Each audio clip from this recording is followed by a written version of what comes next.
ছেলের সাথে বিয়ে দিতে পারি, কিন্তু আমার 3টে শর্ত আছে। কিন্তু আব্বা, সুরজের আব্বা তো এমএলএ, মোশাররফের সাথে কি করে পেরে উঠবে? শ্বশুর আব্বা, আপনি আমাকে জব্দ করার জন্য এই প্ল্যান করেছেন না? ঠিক আছে, আমিও দেখছি কত ধানে কত চাল।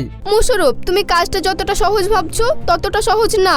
ওই আবু মহাজন একটা বড় মাপের মস্তান। সবই তো শূন্য ভাই, কিন্তু আমার কাছে বিড়ি কেনার 10 টাকা নাই, 5,000 টাকা কোথায় পাবো? না না রিয়া, এই ছেলের সাথে আমি তোর বিয়ে কখনোই দিতে পারবো না। আব্বা, মোশাররফ খুব ভালো ছেলে। শোন রিয়া, এখনকার যুগে ভালো ছেলে কোনো দাম নাই। যার টাকা আছে সমাজে সেই ছেলেরই দাম আছে। আমি তোকে কোনো এক বড় লোক ছেলের সাথে বিয়ে দেবো। দেখো আব্বা, মোশাররফের টাকা না থাকতে পারে, কিন্তু ওর বুদ্ধি আছে। তুমি একবার মোশাররফের সাথে কথা বলে দেখোই না। এই ছেলে, তুমি কি কাজ করো? কিছুই করিনি। তুমি থাকো কোথায়? কেন? রাস্তায়। রিয়া মা, দেখছিস কি বলছে? ও রাস্তায় থাকে। একটা রাস্তার ছেলের সাথে আমি তোর বিয়ে কিভাবে দেবো? আব্বা, আমি মোশাররফকে ছাড়া অন্য কাউকে বিয়ে করব না। এই ছেলে, তুমি আমার মেয়েকে বিয়ে করে রাখবা কোথায়? কেন? আপনার বাড়িতে। আমার বাড়িতে মানে? আরে শ্বশুর মশাই দেখছি কিছুই বোঝে না। আমার তো বাড়ি ঘর কিছুই নাই, তাহলে আমি আবার থাকবো কোথায়? আপনার বাড়িতে। আচ্ছা, তুমি আমার মেয়েকে খাওয়াবা কি? আরে রিয়া, শ্বশুর মশাইয়ের মাথা তো দেখছি একেবারেই গিয়েছে, একেবারেই বুকা। আরে আমি তো আপনার বাড়িতেই ঘর জামাই থাকবো, আর আপনার বাড়িতেই খাওয়া দাওয়া করবো, তাই আপনারা যা খাবেন আপনার মেয়েও সেটাই খাবে। রিয়া মা, দেখ, আমি তোর এই ছেলের সাথে বিয়ে কখনোই দিতে পারবো না। এই ছেলের তো ঘর বাড়ি কিছুই নাই। আব্বা, মোশাররফের ঘর বাড়ি না থাকতে পারে, কিন্তু মোশাররফের অনেক বুদ্ধি আছে। তুমি একবার ওকে সুযোগ দিয়ে দেখো। ওগো, তোমার মেয়ের যা জেদ, তোমার মেয়ে ওই ছেলেকে বিয়ে করবে। তার থেকে তুমি এক কাজ করো।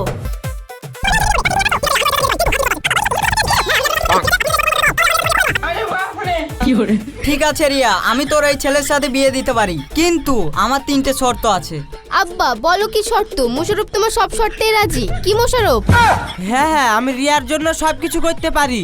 ঠিক আছে, আর তুমি যদি এই শর্ত পূরণ করতে ব্যর্থ হও, তাহলে আমার মেয়ের সাথে তোমার বিয়ে কখনোই দেবো না, আর তুমি এই আমার বাড়ি থেকে চলে যাবা। আর রিয়া, আমি তোকে যে ছেলের সাথে বিয়ে ঠিক করব, তোকে সেই ছেলেকেই বিয়ে করতে হবে।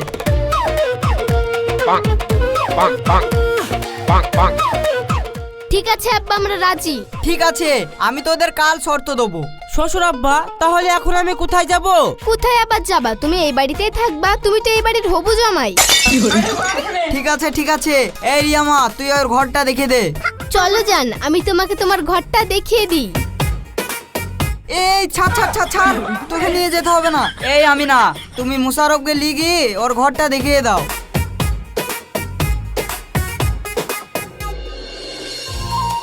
শোনো মুশারফ, তোমার প্রথম শর্ত হলো 5 লিটার পানি তোমাকে 5,000 টাকায় বিক্রি করতে হবে। এই শ্বশুর আব্বা, এ কি করে সম্ভব? 5 লিটার পানি কোনোদিন 5,000 টাকায় বিক্রি করা যায়? বেচা যায় না? তাহলে আমার মেয়েকে বিয়ে করাও যায় না। যাও, তুমি যেখান থেকে এসেছিলে সেইখানে ফিরে যাও। আমার মেয়েকে বিয়ে করার স্বপ্ন তোমাকে দেখতে হবে না। আরে শ্বশুর আব্বা দেখছি একটু ইয়ার কেউ বোঝে না। আসলে আমি একটু আপনার সাথে মজা করছিলাম। এইসব পানি বেচা আমার বা হাতের খেল। ঠিক আছে শ্বশুর আব্বা, আমি কালকে আপনাকে 5 লিটার পানি 5,000 টাকায় বিক্রি করে দেখাবো। ঠিক আছে শোনো, আমি আসছি। ভাই, তোকে আমার একটা হেল্প করতে হবে। আরে ভাই, তুই শুধু বল তোর কি হেল্প লাগবে। তোর জন্য আমার জানও হাজির আছে। তোকে একটা না, তোকে 1000টা হেল্প করতে আমি রাজি। এই সত্যি বলছিস ভাই? সত্যি মানে, তুই হলি আমার জিগরি ইয়ার। সেই ন্যাংটা কাল থেকে তোর সাথে আমি ঘুরে বেড়াই, আর এখন তোর হেল্প লাগবে আর আমি করব না? এটা কখনো হতে পারে? তুই একবার বলেই দেখ না। ভাই, তোকে 5 লিটার পানি 5,000 টাকায় কিনতে হবে। ও এই ব্যাপার, ঠিক আছে তুই দাঁড়া। কত বললি? 5,000 নাকি? হ্যাঁ ভাই, না করিস নে। তুই একমাত্র আমার ভরসা। আমার শ্বশুর আমাকে বলেছে। সবই তো শূন্য ভাই, কিন্তু আমার কাছে বিড়ি কেনার 10 টাকা নাই, 5,000 টাকা কোথায় পাবো? দেখ ভাই, আমি তোকে টাকা পয়সা দিয়ে হেল্প করতে পারবো না, কিন্তু তুই যা দিয়ে বলবি আমি তোকে তাই দিয়ে হেল্প করব। অন্য কোনো হেল্প লাগলে বল। টাকা পয়সা দিয়ে না হেল্প করলে তুই আর কি দিয়ে হেল্প করবি? এখনকার যুগে টাকা পয়সাই তো সব। তাহলে এখন কি করবি ভাই? এই পানি যদি কোনো জাদুর পানি হতো বা পীর সাহেবের দেওয়া পানি হতো তাহলে আমি এই পানি এক চান্সে 5,000 টাকায় বিক্রি করে দিতাম। এ ভাই তুই তো ফাটিয়ে দিয়েছিস, একবারে ফাটিয়ে দিয়েছিস। এ ঠিক আছে ভাই তুই থাক। আরে ভাই বইলি যা, কি ফাটালাম? এই মুশারফ, কি ফাটালাম রে? তুই থাক, আমি আসছি, পরে দেখাবে তোর সাথে। আসুন আসুন আসুন, এসে নিয়ে যান পীরের ধোয়া পড়া পানি। এই পানি যে খাবে তার 7 বছরের পুরনো হাড়ের ব্যথা 1 সপ্তাহে ভ্যানিশ হয়ে যাবে। কোনো ডাক্তার লাগবে না, কোনো ওষুধ লাগবে না, লাগবে শুধু এই মুশারফের ধোয়া পড়া পানি।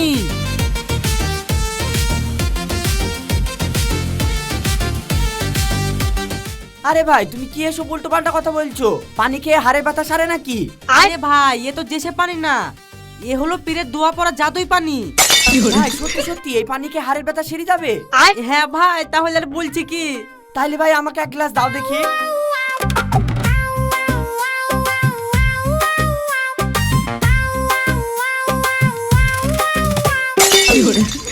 আরে ভাই আপনি 10 টাকা দিচ্ছেন কেন? আমার 1 গ্লাসের পানির দাম 100 টাকা। 100 টাকা মানে? হ্যাঁ ভাই 100 টাকা, না হলে কি আর অমনি হাড়ের ব্যথা সারবে? ঠিক আছে ভাই, এত ডাক্তার দেখালাম তাও তো কমলো না। তোমার এই পানি খেয়ে দেখা যাক, যদি কমে তো কমবে।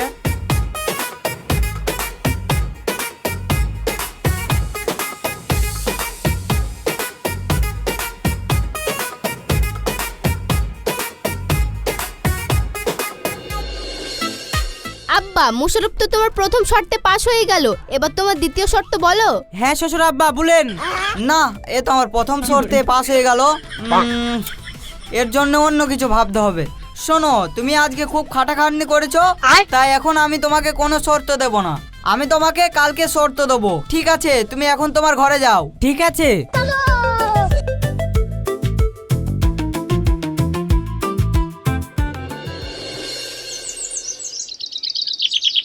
আরে মুশারফ কি করছো, ছাড়ো। এ রিয়ামা, দরজা খোল। কি হলো আব্বা, তুমি এত রাতে আর এইভাবে চিল্লাছো কেন? রাত্রিবেলা তোর ঘরে মুশারফ কি করছে? আসলে শ্বশুর আব্বা আমি বলছি, আপনার মেয়ের তো ঘুমের ঘরে হাঁটা রোগ আছে, তাই আপনার মেয়ে হাঁটতে হাঁটতে ছাদের ওপর উঠে পড়ছিল। যদি ঘুমের ঘরে হাঁটতে হাঁটতে ছাদ থেকে পড়ে যেত, তাই আপনার মেয়েকে বাঁচিয়ে ঘরে দিতে এসছিনু। তা আমার মেয়ে ঘুমের ঘরে ছাদে উঠছিল, তা তুমি দেখলা কি করে? তোমারও কি ঘুমের ঘরে হাঁটার অভ্যেস আছে? না আব্বা, আসলে আমি আগে থেকেই ছাদে ছিলাম। আসলে আমার রাত্রিবেলায় প্রকৃতির হাওয়া না খেলে ঘুম আসে না। ঘুম আসে না মানে? এত সুন্দর এসির হাওয়া চলছে, তা ছেড়ে তুমি প্রকৃতির হাওয়া খেতে গেছিলা? এ কি যে বলেন না শ্বশুর আব্বা, কোথায় আপনার এসি আর কোথায় প্রকৃতির তাজা হাওয়া? নিঃশ্বাস নিলেই শরীরটা পুরো তাজা হয়ে যায়। সেসব না হলে বুঝলাম, কিন্তু আমার মেয়ের ঘুমের ঘরে হাঁটার রোগ আছে, সেটা তো আমি বাপ হয়ে কোনোদিন জানতে পারিনি। শুনেন শ্বশুর আব্বা, আপনি হলেন মেয়ের আব্বা আর আমি হলাম মেয়ের জামাই। আপনার মেয়ের খোঁজ রাখতে আমি করিনি কোনো কামাই। তাহলে আপনিই বলুন, আপনার মেয়ের খোঁজ কে রাখবে? কেনে তুমি? তাহলে তো সমস্যা মিটেই গেল। ঠিক আছে যান, আমি আসছি। আব্বা, তুমিও নিজের ঘরে গিয়ে ঘুমিয়ে পড়ো গা।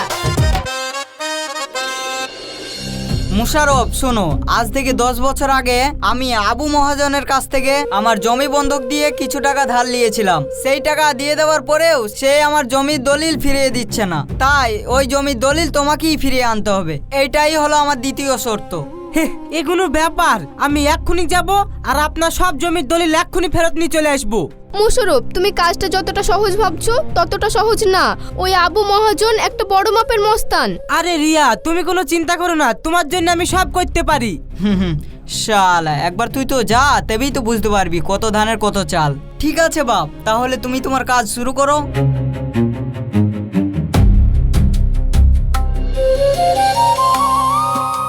এখানে আবু মস্তান কে আছে? এই কে তুই? আর বস নাম ধরে ডাকছিস?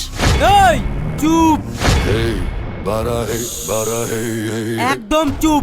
মুশারফ যখন কথা বলে চারিপাশ তখন চুপচাপ হয়ে যায়। এই তুই কে? আমার ডেড়ে আসলি কি করে? কি করি আবার? হেঁটি হেঁটি। বল তুই এখানে কেন এসেছিস? শোন, আমি কৃষি দপ্তর থেকে এসেছি। সরকার এবার নতুন টেন্ডার পাস করেছে, যাদের যত বেশি জমি তাদের সরকার চাষের খরচ দেবে, আর সেই লিস্টে তোর নামটাও আছে। তাই ভাবছি তোর নামটা আমি কেটে দিব। কেন স্যার কেন আমার নামটা কেটে দিবেন কেন? তার কারণ তুই সাধারণ মানুষদের কাছ থেকে জমি বন্ধক নিয়ে সুদে টাকা দিস, আর তারা তাদের সেই টাকা শোধ করার পরেও তাদের জমি ফেরত পায় না। তুই সেই জমি দখল নিস, তাই আমি তোর নামটা লিস্ট থেকে বাদ দেব। স্যার ও কাজ করিয়েন না, আমার অনেক জমি, আমি সরকার থেকে অনেক টাকা পাবো। স্যার আপনি লিস্ট থেকে আমার নামটা কেটেন না, আপনার যা লাগবে আমি তাই দিব। ঠিক আছে, তাহলে তুই রেহমান শেখের জমির দলিলগুলো ফেরত দে। এই কালু তুই তাড়াতাড়ি রেহমানের জমির দলিলগুলো নিয়ে আয়।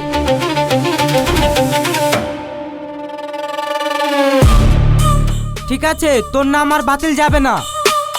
কিন্তু রেহমানের সঙ্গে তোমার কিসের সম্পর্ক? তুমি রেহমানের জন্য এত কিছু করছো কেন?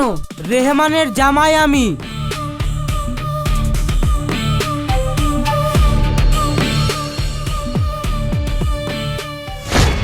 এ তো অসম্ভব। মুশারফ তুমি এটা কিভাবে করলে?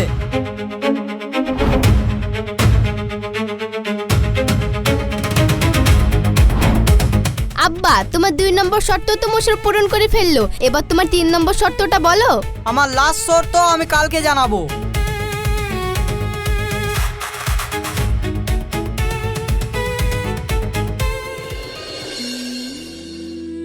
ওগো, আমি আর কতদিন একা একা থাকবো বলো দিনি? আমার আর একা একা থাকতে ভালো লাগছে না, আমি তোমার সাথে থাকবো। জান, আর একটা মাত্র শর্ত বাকি, এই শর্তটা পূরণ হয়ে যাক, তারপরে আমরা একসাথেই থাকবো। তুমি আইলি মন খারাপ করো না শোনা। আরে আমি আমাদের বিয়ে নিয়ে চিন্তা করছি নি, আমি চিন্তা করছি আব্বা এবার তোমাকে কি শর্ত দেবে। কি আবার দিবে? যা দিবে তাতেই পাস হয়ে যাব। না গো মোশারফ, এবার আব্বা মনে হয় তোমাকে একটা কঠিন শর্ত দেবে। এলি বেশি চিন্তা করো না তো, যা দেবে দেখগা, আল্লাহ ঠিক যে কোনো একটা পথ বের করে দিবে।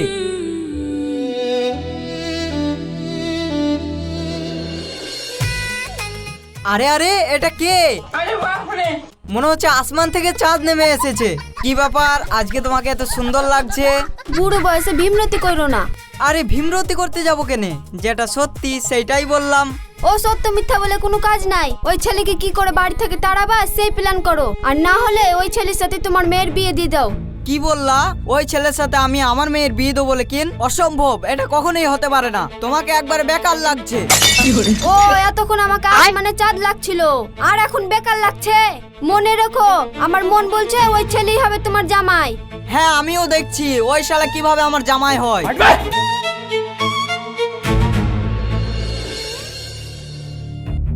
রিয়ার কলেজে এখানকার এমএলএ ছেলে সুরজু পড়ে, আরো কলেজে সব মেয়েকেই ডিস্টার্ব করে। তাই আমার লাস্ট শর্ত হলো তোমাকে যেভাবে হোক ওর এই ডিস্টার্ব করা বন্ধ করতে হবে, আর সব মেয়ের পা ধরে তাকে ক্ষমা চাওয়াতে হবে। কিন্তু আব্বা, সুরজের আব্বা তো এমএলএ, মোশারফ ওর সাথে কি করে পেরে উঠবে? পারবে না বলেই তো ওকে এই লাস্ট শর্তটা দিয়েছি। কেন পারবে না? বুদ্ধি থাকলে সব পারা যায়। শ্বশুর আব্বা, আপনি আমাকে জব্দ করার জন্য এই প্ল্যান করেছেন না? ঠিক আছে, আমিও দেখছি কত ধানে কত চাল। কি ব্যাপার বাপ, ভয় পেলে লেখিন? ভয় পেলে এখনো সময় আছে। আমার মেয়ের জীবন থেকে আর এই বাড়ি থেকে এক্ষুনি চলে যাও। হ্যাঁ না না শ্বশুর আব্বা, ভয় পেতে যাবো কেন? আপনাকে যেখানে একবার শ্বশুর আব্বা বলে ডেকেছি, তখন আপনিই হবেন আমার শ্বশুর আব্বা।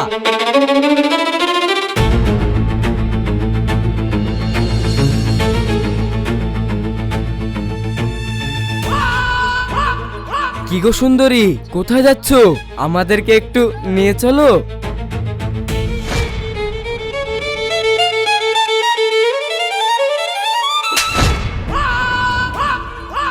এই তুই কে আমার গায়ে হাত দিলি? জানিস আমি তোর কি করতে পারি?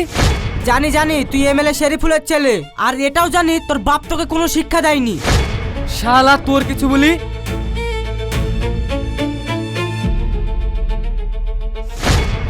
কিরে, ভয় পেলি? শোন, তোকে আর কখনো যদি কলেজে কোনো মেয়েকে ইপ্রিজিং করতে দেখি বা তাদের সাথে অসভ্যতামি করতে দেখি, তাহলে এই ভিডিও সোশ্যাল মিডিয়াতে আপলোড করে দেব। ভাই আমার ভুল হয়ে গেছে, আমাকে ক্ষমা করে দেন। ক্ষমা আমার কাছে না, ক্ষমা ওদের কাছে চা।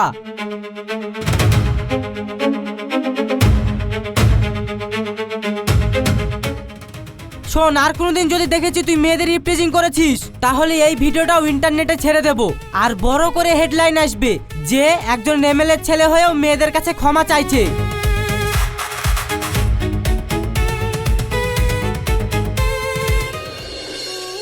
আব্বা তোমার 3টে শর্তে তো মোশারফ পাশ করে গিয়েছে, তাহলে এবার আমাদের বিয়েটা দিবা তো? সত্যি মোশারফ, তোমার বুদ্ধির কোনো তুলনা হয় না। সত্যিই তুমি একটা বুদ্ধিমান ছেলে, আর যার কাছে বুদ্ধি থাকে সে জীবনে অনেক কিছু করতে পারে। আর আমি জানি তুমিও একদিন সফল হবে। এই শ্বশুর আব্বা, তাহলে রিয়ার সাথে আমার বিটা দিয়ে দেন। না, এ তুমি কি বলছো আব্বা? হ্যাঁ আমি ঠিকই বলছি, তোর সাথে বিয়ে দেওয়ার আগে আমার আর একটা শর্ত আছে। আবার কি শর্ত শ্বশুর মশাই? আমার শর্ত হলো যে মোশারফ, আমার মেয়ে রিয়াকে বিয়ে করে এই বাড়িতে ঘর জামাই হয়ে তোমাকে থাকতে হবে, আর আমার ব্যবসার দেখাশোনা করতে হবে। তুমি কি আমার শর্তে রাজি? নিশ্চয় শ্বশুর আব্বা, আমি এই শর্তে রাজি। তাহলে ছেলে যখন রাজি, আমি ডেকে নিয়ে আসি কাজী।